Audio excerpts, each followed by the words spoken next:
हम एक पहाड़ी गांव में रहा करते थे।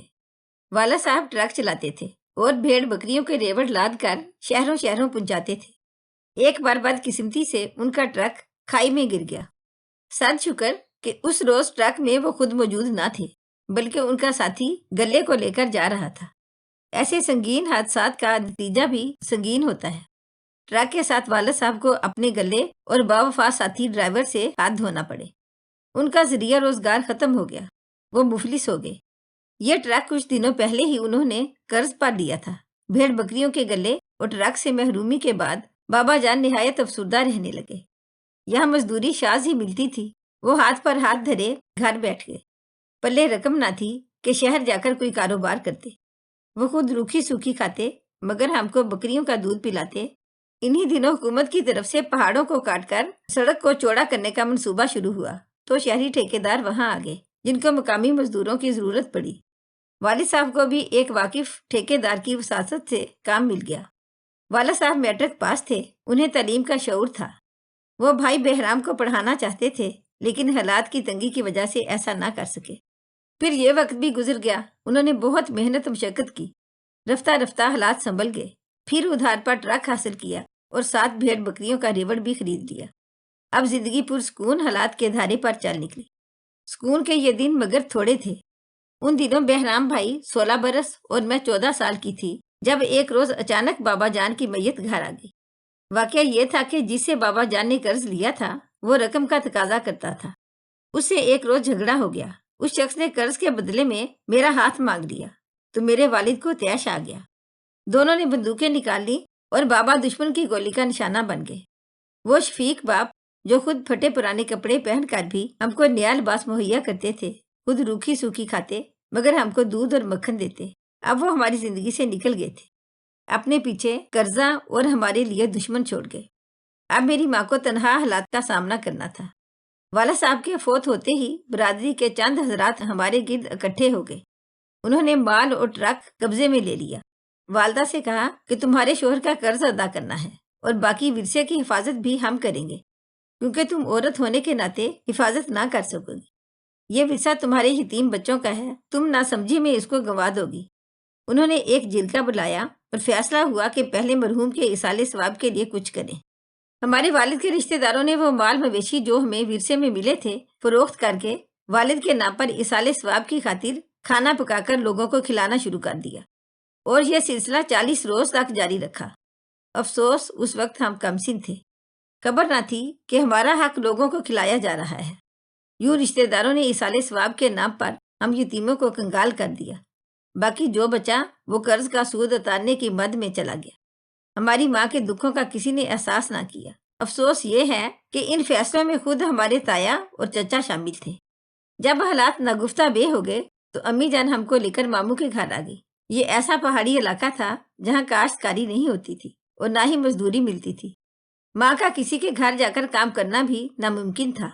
बरादरी वाले उसकी इजाजत नहीं देते थे। मैं लड़की जात थी, ले दे के बहराम भाई रह जाते थे। अम्मा उससे मजदूरी नहीं कराना चाहती थी, क्योंकि यहाँ सिर्फ पत्थर तोड़ने और उन्हें ट्रक पर चढ़ाने की मजदूरी मिलती थी। बेटे को ऐसी मुशक्कत में डालने की बजाय अम्मी जान बहराम को पढ़ाना चाहती थी। मामू ने हमारे खाने पीने का जिम्मा उठा लिया और पढ़ाई से मना कर दिया। मामू के गांव में भी शहरी सहूलतों का फुकदान था। यहाँ बरादरी के 2-4 घर भी इत्तेफाक और मोहब्बत से नहीं रह सकते थे। हर वक्त कत्लो गारत का खौफ और फसाद का खतरा रहता था। एक रोज मामू ने कहा, बहन अब तुम बड़े भाई के पास चली जाओ। यहाँ कुछ रंजिशों के सबब मेरे हालात दुरुस्त नहीं हैं। बच्चों के साथ तुम्हारा इस जगह क़याम करना आफियत का बायस ना होगा। अम्मी खुश हो गई कि वहाँ तालीम की सहूलत मैसर थी। कुछ स्कूल ऐसे थे जहाँ दीनी और दुनियावी तालीम दी जाती थी। अम्मी ने बड़े मामू से इसरार करके बहराम भाई को एक स्कूल में दाखिल करा दिया। हम फिर लौट कर अपने वालिद के गाँव ना गए, क्योंकि बाबा जान के रिश्तेदारों ने अम्मी से कह दिया था कि तुम्हारे लड़के और लड़की का रिश्ता बगैर रकम लिए नहीं करेंगे। यूं मेरी माँ का दिल उन लोगों से बुरा हो गया। जब बहराम ने मिडल का इम्तिहान दिया, बड़े मामू की वफात हो गई। अब हमारे लिए सबसे बड़ा मसला जिंदगी के सफर को जारी रखने का था। छोटे मामू बड़े भाई की वफात पर आए तो हमको अपने साथ ले गए, जबकि वालदा उनके हमरा जाना ना चाहती थी। वो यहीं रहकर बेटे को पढ़ाना चाहती थी। वो इस शर्त पर जाने को राजी हुई کہ میرے بھائی کو چھوٹے ماموں تعلیم دلوائیں گے۔ یہ ماموں میرا رشتہ اپنے بیٹے سے کرنا چاہتے تھے۔ تبھی انہوں نے امی کی بات مان لی اور بہرام کو اپنے ایک دوست کے سپرد کیا تاکہ وہ ملتان میں رہ کر تعلیم حاصل کر سکے۔ جس دوست کے حوالے بہرام کو کیا، یہ لوگ کافی عرصہ سے پہاڑوں کی زندگی کو خیر بات کہہ کر ملتان جا بسے تھے۔ ان کے بڑے کاروبار تھے اور امیرانہ ٹھاٹ باٹ میں زندگی بسر کر رہے تھے۔ انہوں نے وعدہ کیا کہ بہرام کو اسکول میں داخل کرا دیں گے۔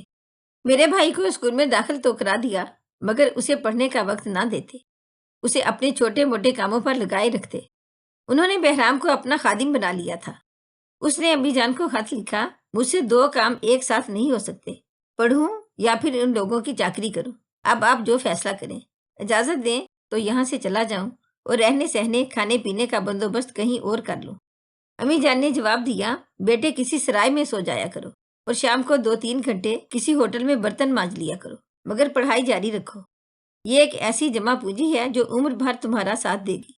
بہرام نے ماموں کو بتائے بغیر اس گھرانے کو خیر بات کہہ دیا اور اپنے ٹیچر کے دروازے کو کھٹکھٹایا۔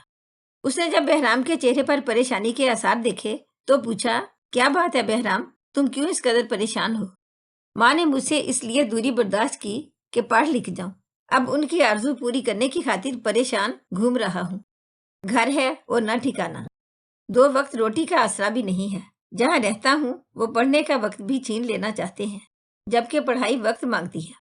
ماسٹر صاحب میرے بھائی کو اپنے ساتھ اپنے بھائی کے گھر لے آئے جو امام مسجد تھے، اور ان کو مسجد کے ساتھ 2 حجرے ملے ہوئے تھے۔ انہوں نے ایک حجرہ رہنے کی خاطر بہرام کو دے دیا۔ مسجد میں لوگ صبح شام امام صاحب کو کھانا بھجواتے تھے۔ یہ کھانا وافی مقدار میں ہوتا تھا، تھوڑا سا اپنے لیے رکھ لیتے، باقی وہ تقسیم کر دیتے۔ بہرام کو بھی 2 وقت کا کھانا ملنے لگا۔ امام صاحب کے پاس آ کر اس نے اللہ کا شکر ادا کیا، کیونکہ تعلیم کے ساتھ رہائش اور کھانے پینے کے مسائل حل ہو گئے تھے۔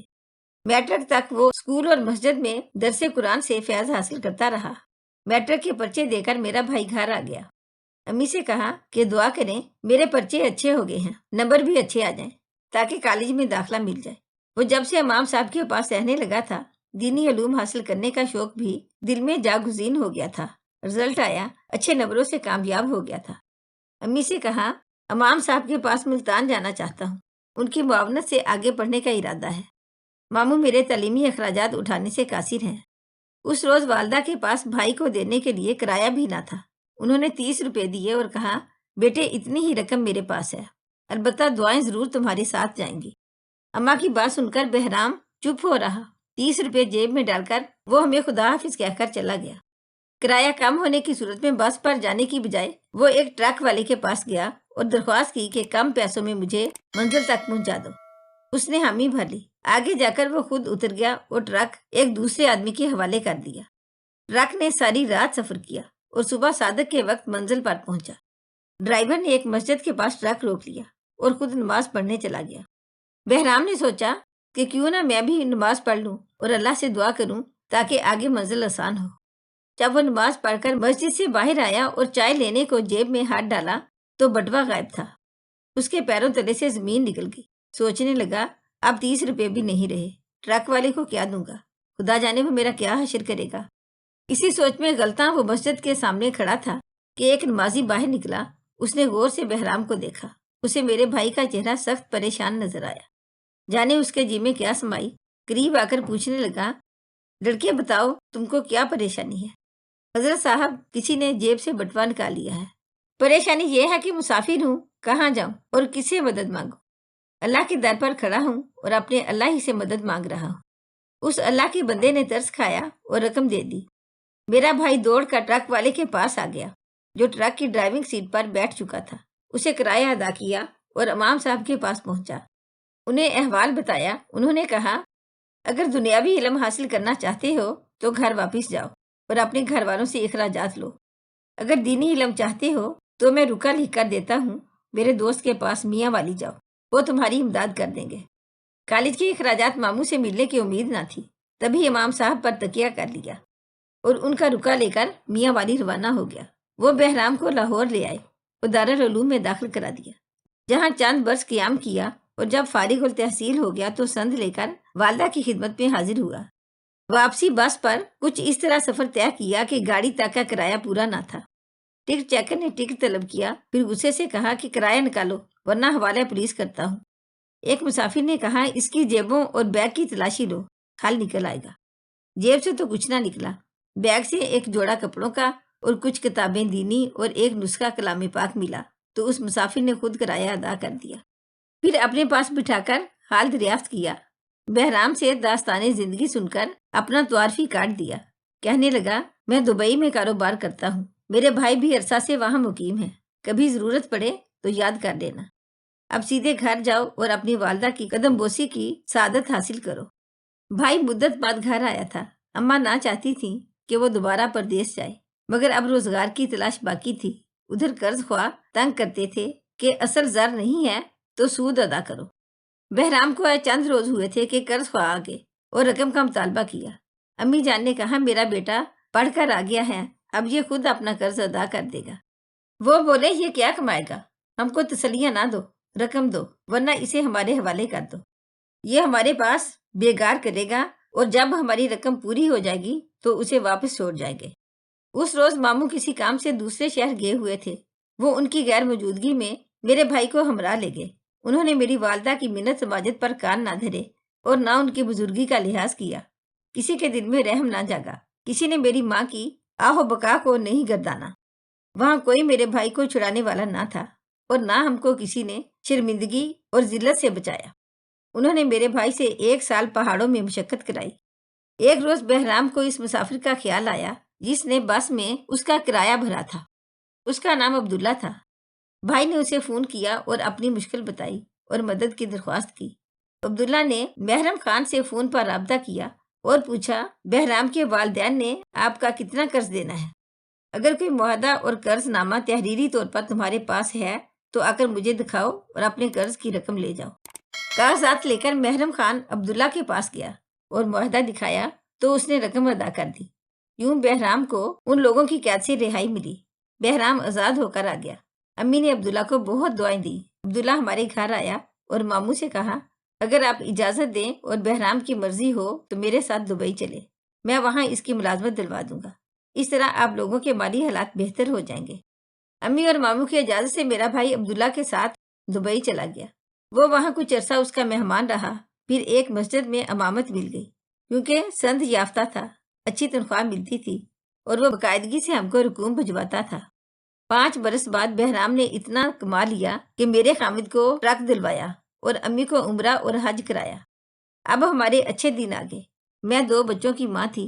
जब बहराम मिलने आया तो उसने मुझे हिदायत की कि अपने बच्चों को स्कूल दाखिल करवाओ और कॉलेज पढ़ाने के लिए किसी बड़े शहर जाना पड़े तो चले जाना, मगर इनको जहालत के अंधेरों में भटकने ना देना, क्योंकि तालीम आदमी के दिल को मुनव्वर करती है और जहालत अंधेरों की माँ है। ये नस्लों को तबाही के गड्ढे में गिरा देती है। आज इस वाक़े को 30 बरस बीत चुके हैं। बहराम अब भी दुबई में है। अम्मी वफात पा चुकी हैं। भाई ने दुबई में एक पाकिस्तानी की बेटी से शादी कर ली है। वो वहाँ खुशो खुरम है। मामू को अब भी वक्तन फवक्तन कुछ ना कुछ रकम अरसाल करता है। वो दिन याद आते हैं तो रोना आता है जब हम बहुत गरीब थे, सियाह पहाड़ों में रहते थे और जहालत के अंधेरों में सांस लेते थे, मगर आज अल्लाह की मेहरबानियों से हमारे घर तालीम की रोशनी से मुनव्वर है। मेरी अम्मी जान ने ही बहराम भाई को रोशनी के इस सफर पर रवाना किया। खुद बेटे की जुदाई सही, बहराम ने परदेश के धक्के खाए मगर हिम्मत ना हारी। आखिरकार मंजिल मिल गई। अल्लाह ताला ने रहमत की और मुआशरे ने इज्जत दी। आज मेरे बच्चे लाहौर कॉलेज में ज़ेरे तालीम है और मैं अपनी माँ के नक्शे कदम पर चलकर दिन रात उनकी कामयाबी के लिए दुआ गो रहती हूँ। काश मैं भी पढ़ लिख जाती तो आज अपने इलाके में जाकर स्कूल खोलती और वहाँ तालीम की रोशनी पहुँचाती, लेकिन मैं सिर्फ 2 जमात पास हूँ, मगर अपनी माँ की तरह अनपढ़ होकर भी इल्म से मोहब्बत करती हूँ। अपने बच्चों को तालीम याफ्ता देखना चाहती हूँ। अगर आपको हमारी आज की कहानी अच्छी लगी हो तो प्लीज इसे लाइक करें, शेयर करें और मजीद अच्छी वीडियो के लिए हमारे चैनल को सब्सक्राइब करें। शुक्रिया।